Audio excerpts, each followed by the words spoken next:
And welcome back to episode, I don't know where Zach is, but episode number 102 of Raise the Banner.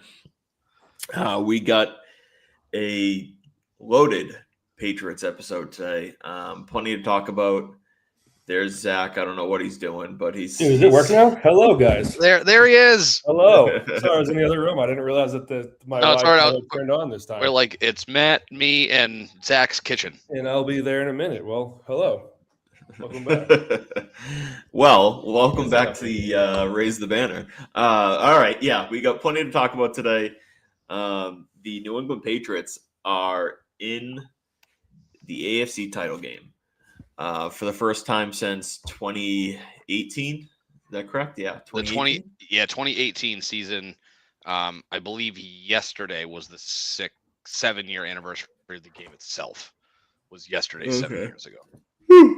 Yep. So 7 years. It was a dreadful 7 years in between. I thought we're back. I thought you were saying dreadful game. I was like, no, that was maybe one of the best AFC Championship games of all time. No. Dreadful 7-year span between titles. I mean, we had a there's failure there's preschoolers that haven't seen the Patriots in the AFC Championship game. Come on now. I know, poor kids. Like, I don't know what all these other football. Imagine being a Jets fan, man, or a Bills fan. You go to you've been a legitimate Super Bowl contender for 7 years in a row now, and you just couldn't get there. I saw some finally get rid of Brady in your own division, and then you go run into Mahomes and the Chiefs, and then he gets hurt, and then you choke away another lead. Yeah, I saw some kid on like some Bills Twitter account and was like, 28 other teams are envious of the Bills, and everyone's like, what do we have to be envious about? Like, you haven't accomplished anything. Yeah. Like that's I mean, at least they've had some type of success where they've been a good team. Yeah. The Jets have just been absolutely horrible.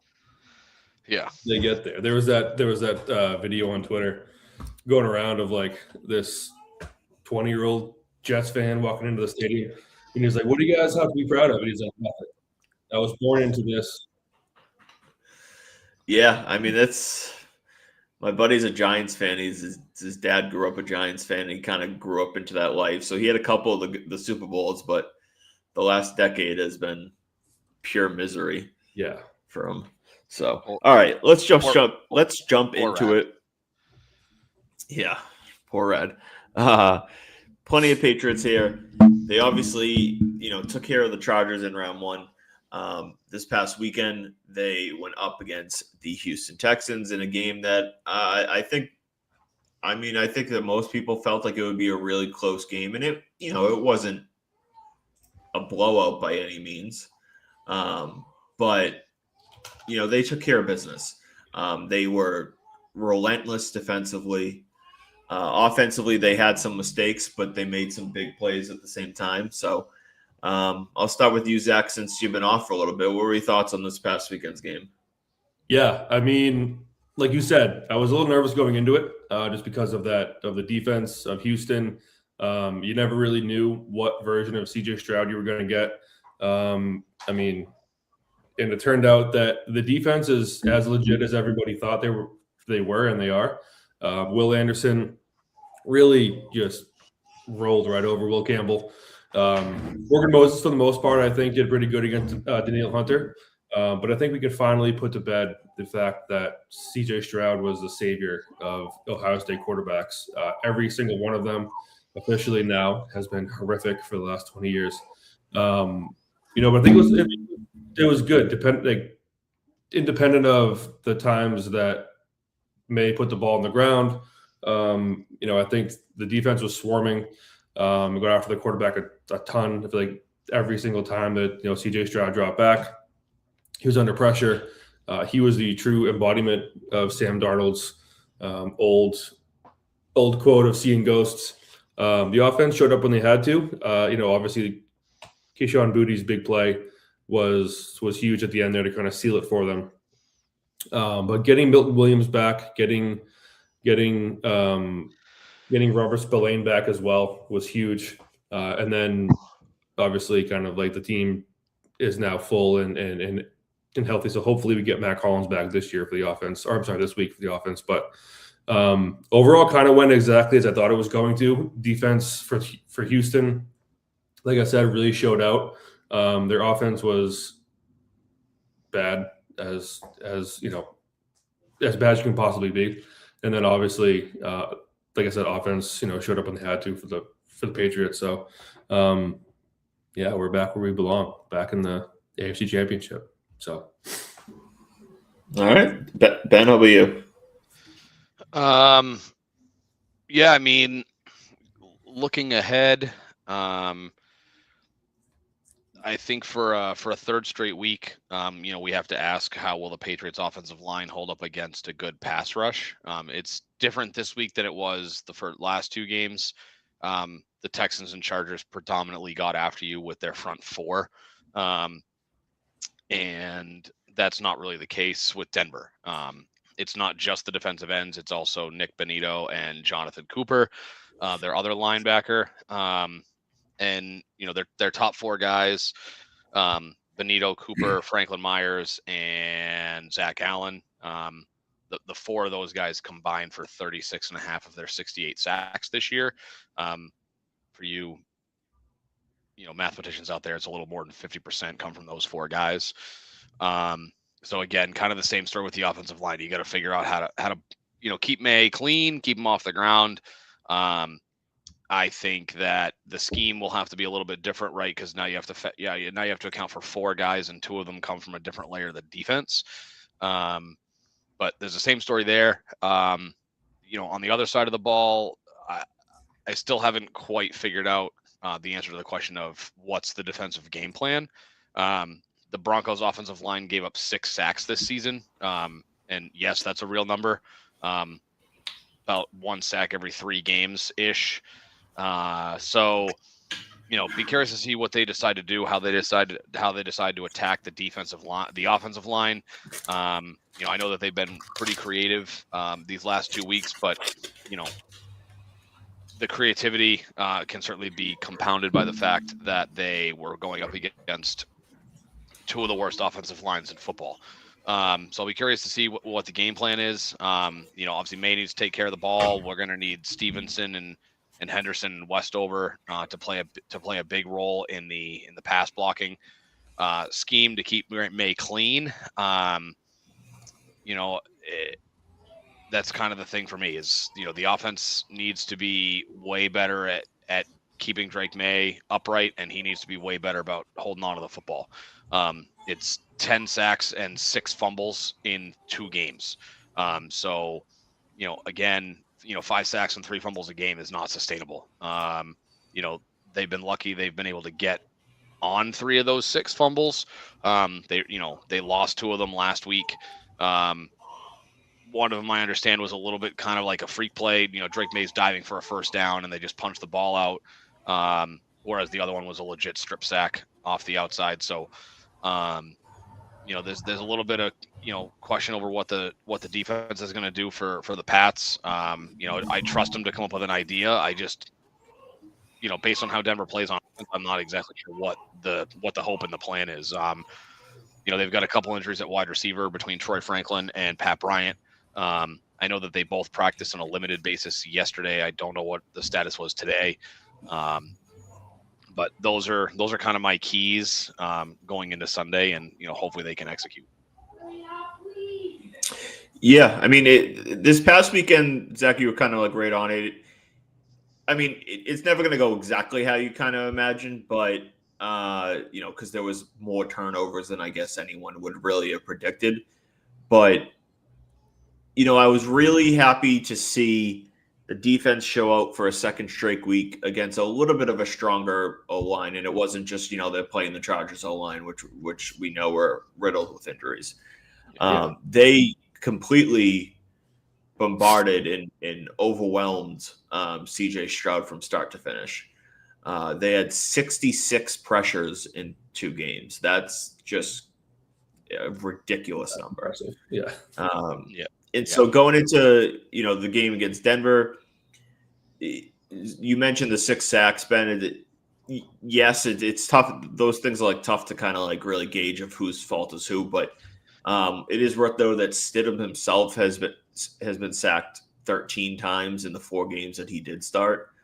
So he is a little bit more prone to sacks. Now, that's, give or take depending on the team that he was playing with and all that. So it's, again, tough to kind of really discriminate between the two. But in terms of, again, this past weekend, I really liked what I saw from the defensive side of the ball. So you should feel confident going into a game that, you're playing a backup in Jarrett Stidham, who, I loved the idea before Cam Newton, but this is 5 years later, right?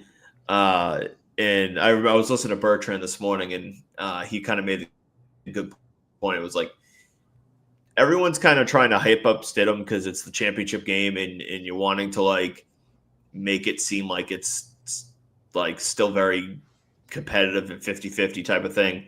But like Stidham's had the chance to beat out numerous different QBs over the years, and haven't done so. Yeah. For reasons like, yes, it's, they brought in Russell Wilson, so I guess you got to play him. But even when Russell Wilson was sucking in Denver, like they didn't really go to Stidham. They instead of keeping Stidham and riding with Stidham, they draft Bo Nix, go with Bo Nix. Obviously, Belichick went with Cam Newton over Jarrett Stidham as well. And so, yeah, it's I don't buy into it a ton. I know Ben is a little bit more. Ben likes to talk instead of getting yourself talked into games and like positive. Ben does the opposite. It's like the longer in between games, the closer you get to the games, the less confident he feels. I've seen it firsthand myself. Yeah. No, it's true, and it's interesting because like you see certain comments, right? Like, I laugh at certain stuff, and I'll give you a couple examples. Like I kind of laughed at, not to throw shade at, the Pardon My Take guys, but PFT was on, I think it was Monday on their podcast, and he basically had said that, I'm sure he was embellishing a little bit, so which is why I kind of had to laugh at the comment. He basically goes, I really wasn't feeling good, confident about Jarrett Stidham until Sean Payton called him Stiddy, and now I'm jumping on the hype train. And then I don't know if you guys saw this on X today or other social media. I guess Jonathan Franklin Myers was asked either before or after practice about, and I don't know if it was from a today or from yesterday, but the video I saw was today. Basically, he was saying that, Jarrett Stidham, leading up to certain games, that he would run the scout team offense, and he thought that Jarrett Stidham ran the scout team offense better than Drake May ran the regular first team offense in New England.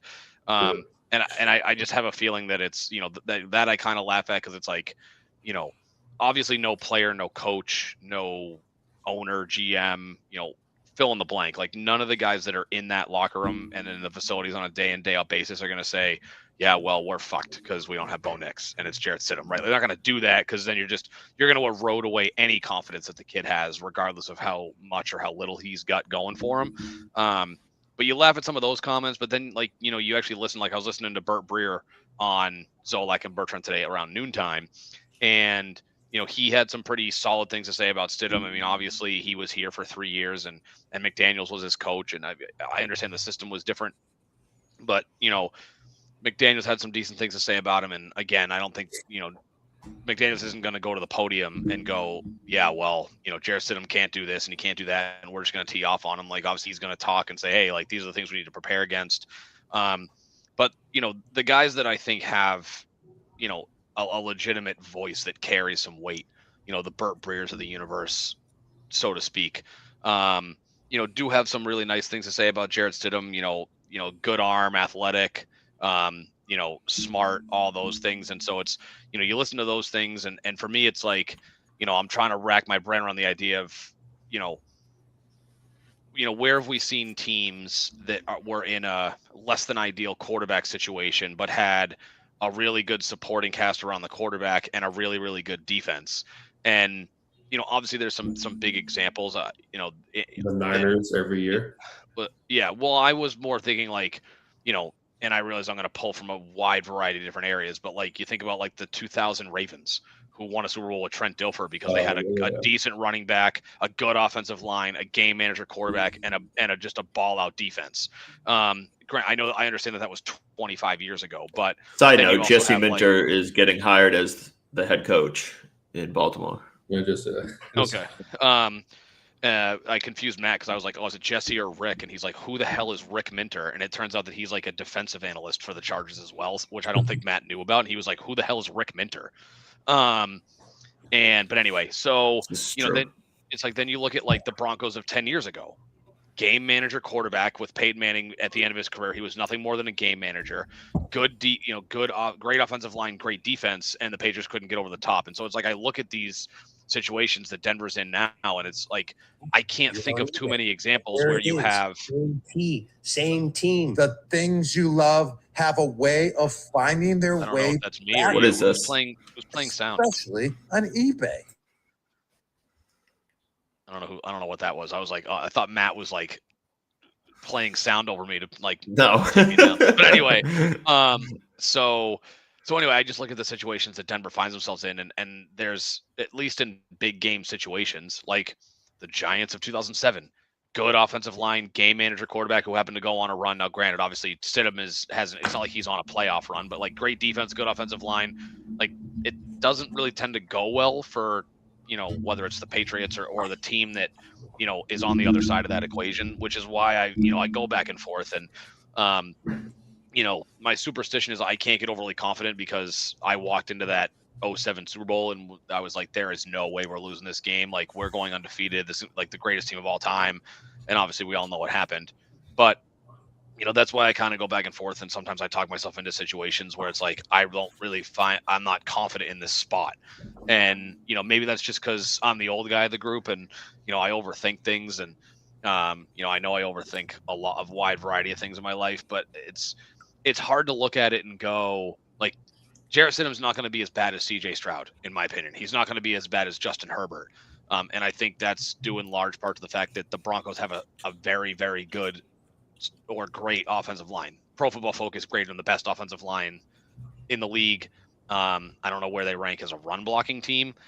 I just look at it and go, we haven't done a great job protecting Drake May and holding onto the ball, and we're not going to be able to rush at Jarrett Stidham the way we have for the last 2 weeks. And so I look at it and go, like, my confidence isn't super high. Like, I'm picking them to win the game, and we can go over that later. I'm just, it's going to be like I'm going to be on like the edge of my seat, biting my nails for 3.5 hours. Yeah, there's a fine line certainly between what the Broncos seem to be doing and hyping up Jarrett Stidham to be just as good as Bo Nix, and there's also the idea that I don't fall into, but I feel like some people on Twitter definitely are, which is he's Jarrett Stidham, he was here, he's a career backup, like he's gonna be fine, he's gonna be just your typical, as you said, Ben, like your typical game manager. They'll probably hand it off a bunch and just try to do like a bunch of checkdowns, quick throws, whatever.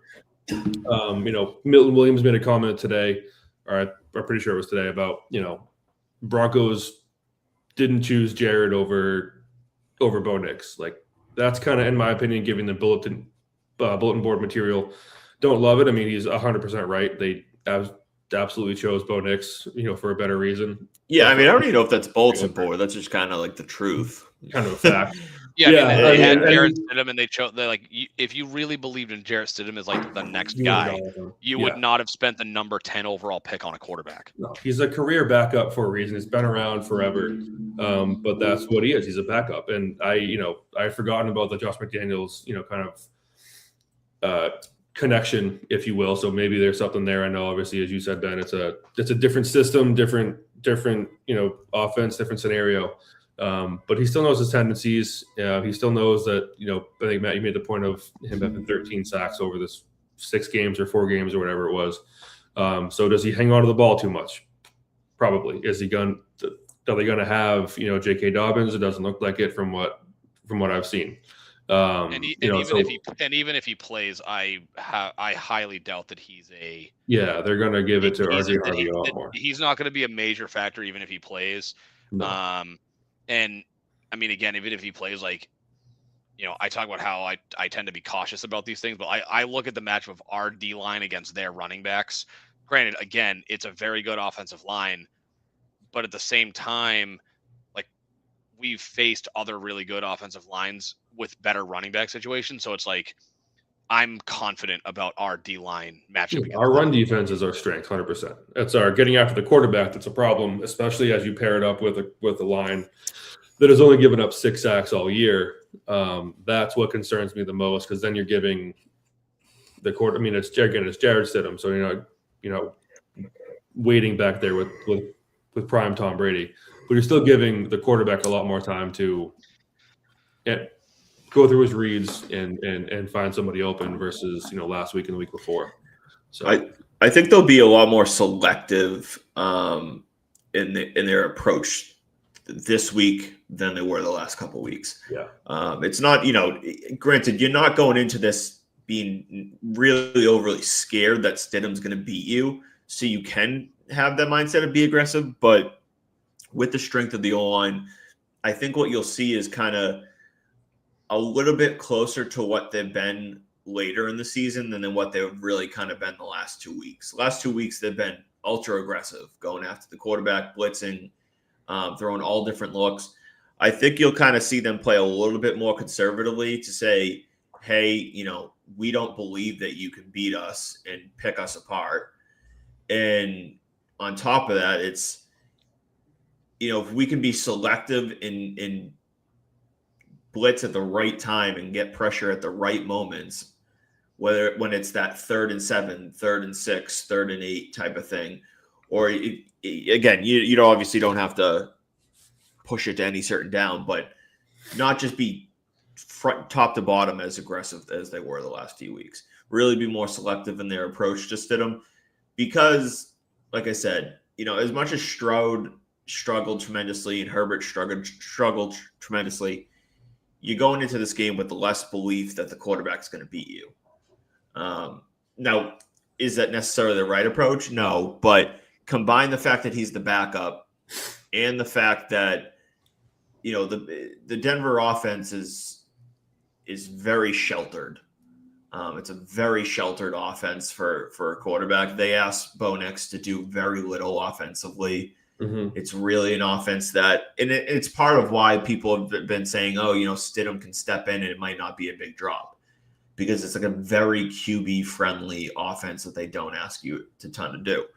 So if they can just be selective and just say, hey, we don't believe that you can beat them, I think that's kind of the best approach, because I don't think Stidham can beat them.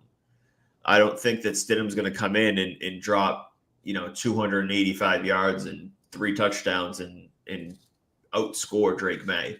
And even with the offense kind of being a little bit rocky the last few weeks, I expect the Patriots offense to find their efficiency this week. I would be pretty shocked if they have another. I'll just say Drake May has another game where he has 2, 3, 4 fumbles. Yeah, I mean, the weather certainly is trouble, the weather certainly is supposed to be much better in Denver than it is out here. I think, back to your point of, imagine if the game was here. I would be much more nervous having it here, to be honest with you, with the snow and the cold. After seeing Drake May, I mean, some of those throws, even against the Chargers, where he had guys open and he was just missing them. He had guys open against Houston, he was missing them as well. So I think, I do think the weather affects him. So I think, having it in, I think I saw it's supposed to be like 40s and sunny in Denver. Having it there, certainly gives me a lot more, hope that we can kind of come in and get back to the offense that we saw at the height of our 10-11 game win streak versus what we've seen last 2 weeks.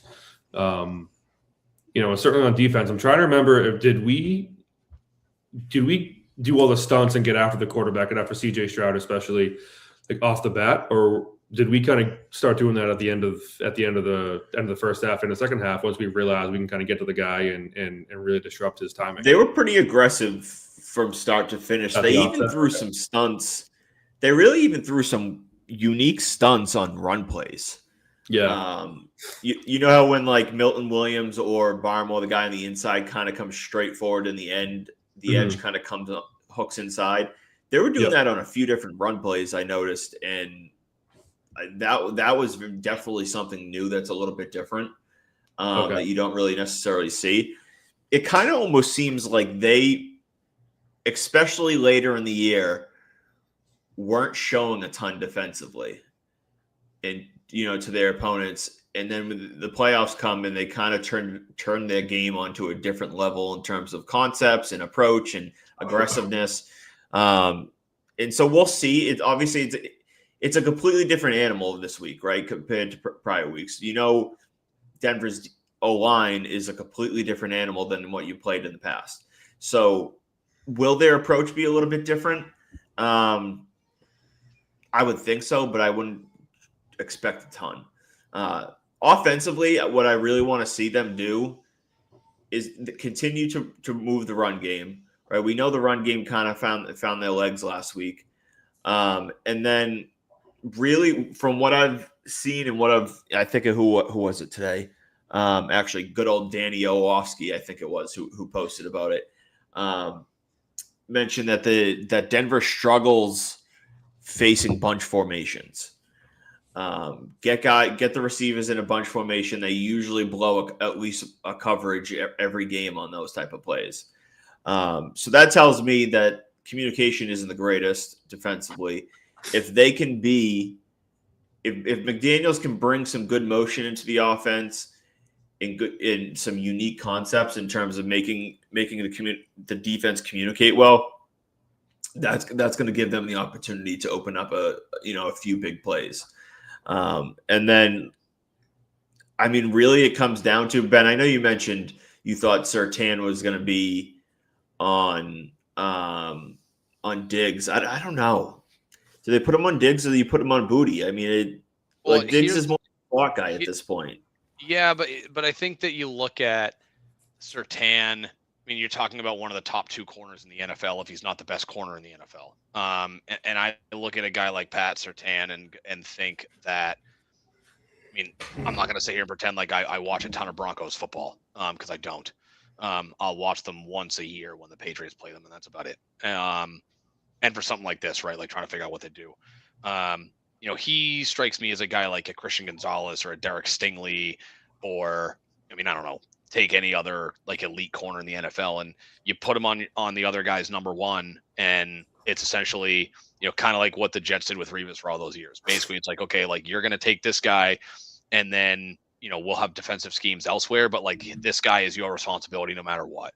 I don't know if it's just exclusively, it's like, hey, like you're going to take this guy, you're going to be one-on-one and man the entire game, whether we're in zone or not. I don't know. I know in terms of the percentage split, Denver is more like the Chargers in their zone man split, where it's funny. I asked multiple AI platforms to tell me how much zone versus man the Broncos defense runs, and it gave me 2 numbers that didn't equal 100%, which was really confusing to me because if you're not in man, you're not in zone. What the hell kind of defense are you in? Basically, it said that they ran zone about 62% of the time, and man was like 32% of the time or 33% of the time. Which again, I'm like, well, that does. Well, I was like, well, what are they doing the other 5% of the time they're on defense? So there's some like combo approach defenses, but 32 is high regardless. Most teams don't hit 32% for man. Yeah. So I mean, so they're let's just call what it is and say that they're in zone like 2/3 of the time, which again is more like what the Chargers did against us in the wild card round versus what Houston did in the divisional round, where they were in zone like 80% of the time. So I mean, I'm not sure what the plan would be. I just feel like Surtain, like I struggle to have them put somebody else on Diggs, because Booty doesn't run as complex a route tree as Diggs can run. Booty's, he's deep post, deep cross, go routes. And I'm not 100% sure if they want their number 1 corner guarding a guy that can only run 2 or 3 routes and let Diggs just run all over. I mean, I don't know much about, is it Riley Moss? I don't know what his first name is. Riley Moss, yeah. Okay, so that might have been right, Ben. But it says this website has Broncos at 32.1% man. Right. And so, but again, like I'm not exactly sure if it's like, 5% of the time they're in some kind of a combo defense. I don't know what you call that. Because, you can run a cover 2 with the safeties are basically playing deep zone coverage and your man underneath. So maybe that's a combo defense that doesn't fit. Like maybe they're talking about exclusive zone versus, I don't know. Yeah. I slept through defensive coordinator school. But with that said, I'll be curious to see. I'll be curious to see what the matchups are. I don't love our wide receiver matchups in this game just because Denver's corners, in terms of quality, and take it with a grain of salt. But the 3 of their corners, which would be Surtain, Moss, and then Jaleel McLaughlin, the kid that made the controversial interception on Brandon Cooks last week, is their nickel corner. Those are 3 of the top 14 corners according to Pro Football Focus. So obviously they're all very good. But yeah, I kind of assume Surtain will take Diggs just because they want their best guy covering the guy in the Patriots that can run the most number of routes. And the fact that Moss, Surtain he has a size advantage over either one. I don't know how tall Diggs is, but Surtain is 6'2", so he's bigger than either Booty or Diggs. Okay. Yeah, they're going to have a good opportunity here to play pretty aggressively. The question is just whether they go I don't know what the approach is going to be this weekend offensively. I think necessarily Denver is a good defense. They're not as good as they were last year. But I expect that the Patriots are going to be able to come out.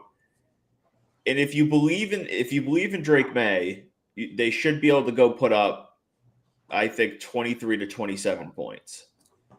And if you do that, they should be able to win this game by at least like a touchdown or so.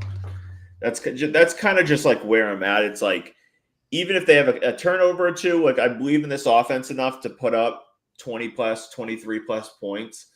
And I just don't buy into Denver's offense being able to put up 23 plus points. It's just, I don't know. That's just, I know it sounds like very bland and generic of how to explain that, but that's just kind of where I'm at on this. Yeah. And I'm kind of the same way with the offense. I expect Drake May to turn the ball over at least once in this game.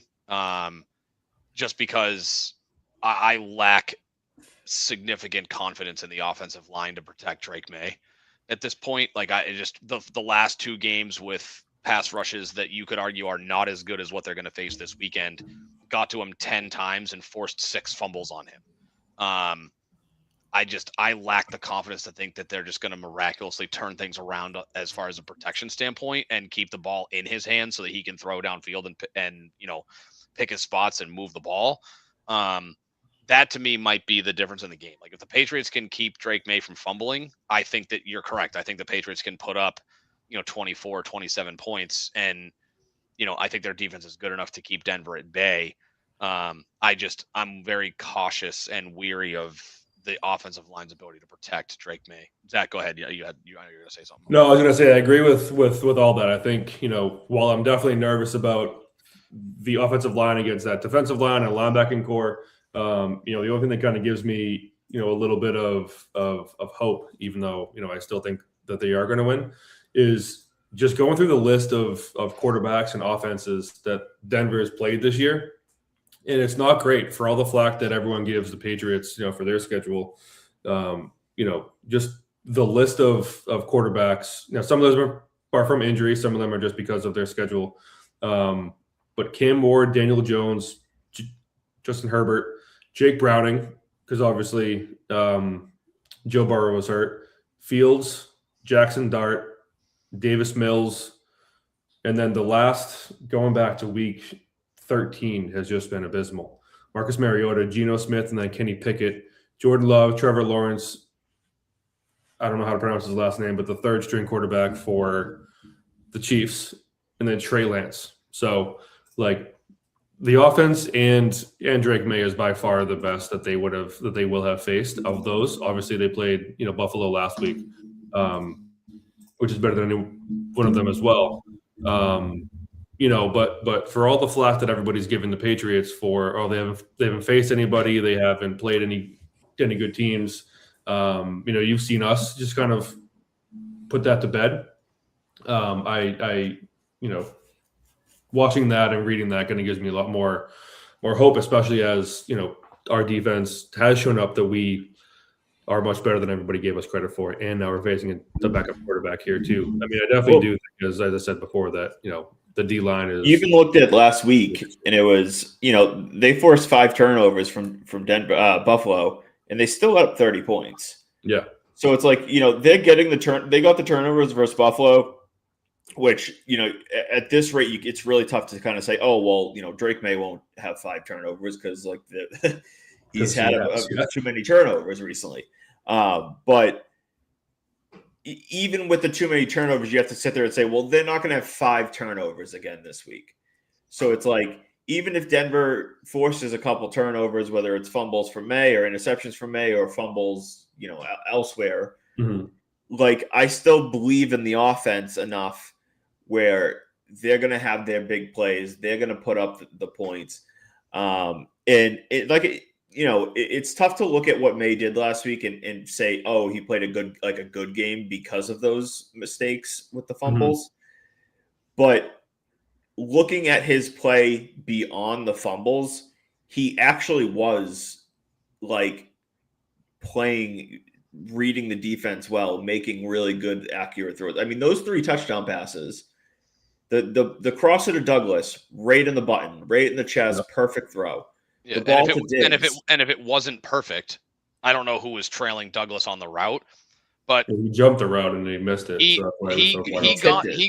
got like a half a fingertip on that ball. So like if that ball isn't perfectly placed, the ball's knocked away and the Texans take over.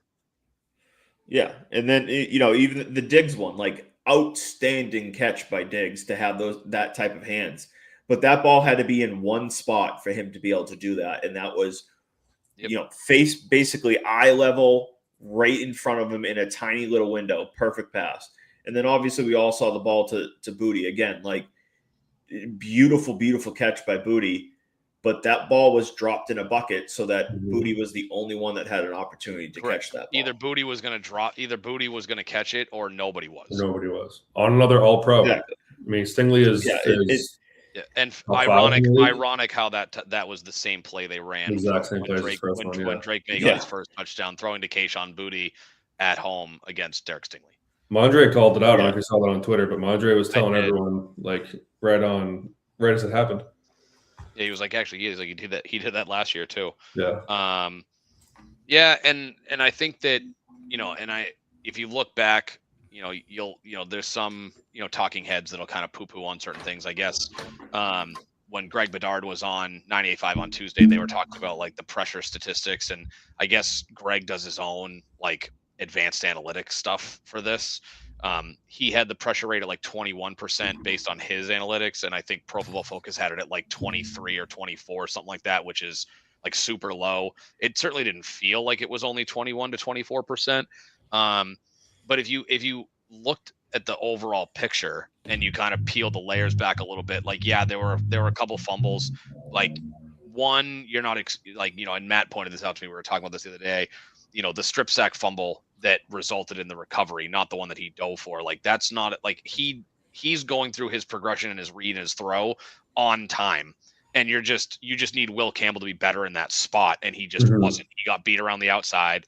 Because Drake May it's a 4 or 5 step drop, and he's literally 4 or 5 step drop, and he's getting ready to throw. It wasn't like he was standing around and couldn't figure it out. And this is the conversation of this is the conversation of just watching football, right? There's a world of we can stare at the stats and say Drake May had the 4 fumbles, and it's all right, he certainly is at fault for a couple of them, but the one that he does a 5 step drop. And it's under 2 seconds by the time Anderson, the ball snapped and Anderson is there getting the ball, hitting the ball away. Those type of plays aren't on the quarterback. No. You know what I mean? It's some they hold it too long. Some obviously the one we made dove forward. You got to protect the football. But plays like that, it's like, all right, if you actually watch the game and not just stare at a stat line, it's a clearer vision of how he played, I think. I agree. Yeah. I mean, both those fumbles, or at least the one you guys are talking about, he was in his motion, in his throwing motion as he got hit. Like, that doesn't happen if, as you said, if Will Campbell handles his responsibility. Exactly. So, I mean, I think it's going to be a good game this weekend, obviously. I don't expect a blowout by any means, but I do expect the Patriots to kind of command the game start to finish. Not as dramatic in terms of turnovers that we saw from the Houston game. Like, there's not going to be 5 turnovers on each side. Mm-hmm. But, like, I expect that the Patriots will, in similar fashion, like, get out to a little bit of a lead and kind of maintain a 3 to 10, 3 to 13 point game throughout most of the game, and they'll end up winning. I've kind of gone back and forth with this, but I think I'm going with 26 to 17. 26 to 17 Patriots. Where are you guys here on prediction wise? I was going to go about 2017. 2017. Okay, that's a closer game. That's a close. Yeah, I think they're pretty evenly matched, these two teams. How do you add your? Yeah. So I'm also with Zach. I think it's 20 to 17. I'll just be the guy that throws out some of the weird nerdy stuff. Historically speaking, teams that are road favorites in a conference championship Ben loves history. By 5.5 points or more, have never covered. And I think they've lost, and like straight up are 2-3 in those 5 games. So I do not expect the Patriots to cover unless something like wild and crazy happens, like a Marcus Jones punt return touchdown. Marcus Jones apparently now has an affinity for pick sixes. Who knew? Marcus Jones, dude, he's having, shout him out. I did not expect just an absolute incredible year, and I don't know, like, if it's the defense that's bringing the best out of him, what it is, but that dude, like, took his game from, we all thought he was like, oh yeah, he's a decent slot corner, to having a Pro Bowl caliber season. I mean, he was he's been hurt for the past couple of years, hasn't he? Second team All Pro. Well, Zach, would you change your scores? It wasn't the same as mine. Yeah, we can't both have the same scores. I almost went with 20 to 16 for that because the pessimist in me doesn't think the Patriots are going to score 3 touchdowns. 16 is a harder score to get to in football. Ben, do you need therapy? Probably, but for other reasons. I was neglected as a child. That is to the Patriots that I am to the Red Sox. Do you feel safe at home, Ben? At home, yes. In the confines of the bubble that is my Patriots fandom, no, it is an abject disaster in there.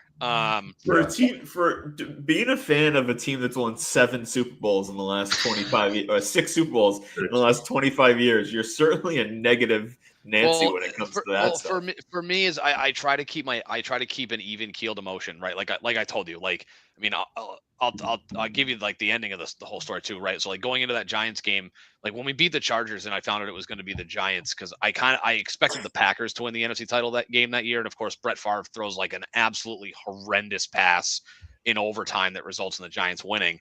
I mean, I literally went to that game and I was like, we're not losing. Like we're gonna rout them like this. Like it's over. Like the Patriots are going 19-0. Like it's not gonna be close. Like Brady and Moss are gonna be, all on the sideline, like doing the thing, and like it's over. And like at the end of the game, I went back to my dorm and I took a shower so that people wouldn't see me cry. It would just be, oh no, there's water in my face because I took a shower. And so like I just, ever since then, I'm like, I can't ever go into a game thinking that we got it in the bag. Even like, history speaking, right? Like historically speaking, like going into that Steelers AFC Championship game, I think that was the year we beat the Falcons. I'm like, it's Ben Roethlisberger. Like I thought it was going to be a nail biter, and the Patriots beat them by 20 points. I probably was the most confident in that Colts AFC Championship game going into the Super Bowl, just because I'm like, I don't trust. I don't even know who the head coach was back then. I feel like it started with a V. Chuck Pagano and Andrew Luck, and I didn't trust the team, and so I kind of was like, all right, this could get ugly. I have to keep my emotions in check. I've been burned too many times to where I try to live in the area of cautious optimism, that's where I'm at here, is cautiously optimistic and thinking, the coaching matchup is more or less a wash. Yes, absolutely. That is correct, Matt. We are gay. Yeah, I'm cautiously optimistic with the Patriots. At least they have a track record of actually following through with winning and following through with caring about the team. Yeah. With the Red Sox, I am a pessimist because they suck and they don't care anymore. So there's no reason for me to put any effort into it. I mean, that's kind of where I'm like, Ben, they've usually come through more often than not in these big games. And it's tough because there's no Brady fair, here anymore. Correct. To be fair, it's a different the only, and in all honesty, it's funny. If you go back to that Falcons Super Bowl, and at the end of that game, I was like, I can never think the Patriots are ever gonna lose a game ever again. After that game, that comeback, I'm like, okay, well, I can feel cautiously optimistic going into a game, but I was like, but I am forever cursed by this idea that I can just never think the Patriots are down and out in a game until they're not winning and zeros hit the clock in the fourth quarter.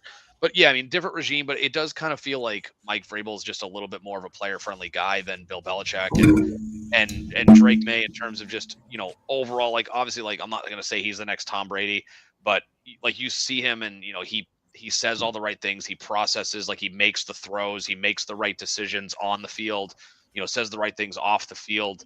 And obviously a lot of that is coaching being hey, these are the things you got to say in public. But it's kind of hard not to feel like, he's got a little bit more athletic ability than Brady did at this point in his career. And, it kind of feels like this is not that dissimilar from the 01-03 Patriots teams where you had, and I'll just say above average, because I don't think we really know truly how good Drake May can be. It's only his second season. But you a good defensive team and a quarterback who's ultimately not going to make the big crucial mistake that sinks you. It's a modernized version of right. It's a modern version of Brady Belichick. Right. Speaking of that, they're having Adam Vinatieri be the honorary captain this weekend. Love it. Quick Patriots player notes. Bradbury, Landry, and Mapu did not practice today. Bradbury was sick. Harold Landry's got his knee, and Mapu has a hip problem. I know Landry's had a knee thing that's kind of limited him in practice. And Mac Hollins was limited as well, but he was not wearing the non-contact jersey, which is a good thing. So hopefully he can go back. And then on the Broncos standpoint, they're basically at full strength. Pat Bryant seems to be clearing concussion protocol. He was a full participant in practice. Their center is a full participant in practice, the guy that got hurt a while ago. And then Troy Franklin's still limited, but it looks like Pat Bryant will be playing for Denver this weekend. So, obviously is a decent piece for them. But yeah. Yeah. I mean, we'll see. We'll obviously see how things play out. But at this point, I'm feeling relatively confident. And, if we're going back to our going for our seventh Super Bowl first with Drake May and start of maybe a new dynasty, maybe I'll be insufferable for the next decade again. Maybe. You mean yes? Right. Yeah. Any final thoughts? No. Take care of the football. Keep that white jersey clean this weekend. And let's go win an 11th AFC title game in our lifetime. I think it would be 12th or 13th overall. I think it's our 13th overall. And then would be. Yeah. Shout out Jimmy G for being tied for the third most conference games. Second. No, it's second most. He's right behind Brady. Yeah. It's Brady, and then Montana has 8, and then. Okay. I read the other day Montana had 7. I heard on the radio him and Mahomes have 7. So shout out to Jimmy G for accomplishing such a historic feat on that one. You've done a lot to deserve it. Your career backup. He was the starter for one of those. He was. That's so 2 actually. All right. Until we'll be back next week. Hopefully, we got a Super Bowl to talk about, and the Red Sox add a second baseman or third baseman. I don't know. Yeah. We'll see. Because But right we now, get to you go hit it to over there, Radio no one's Row gonna- if we get there. Yeah. Do we qualify? If what? Do we qualify for Radio Row if we get there? I would. I'll have to put some calls in and see. Yeah, pull some strings, would you? I would shit. I want a free trip to California. All right, guys. Until next week, we'll raise the banner. Go Patriots. Go Pats. Go everybody. Go back. Goodbye.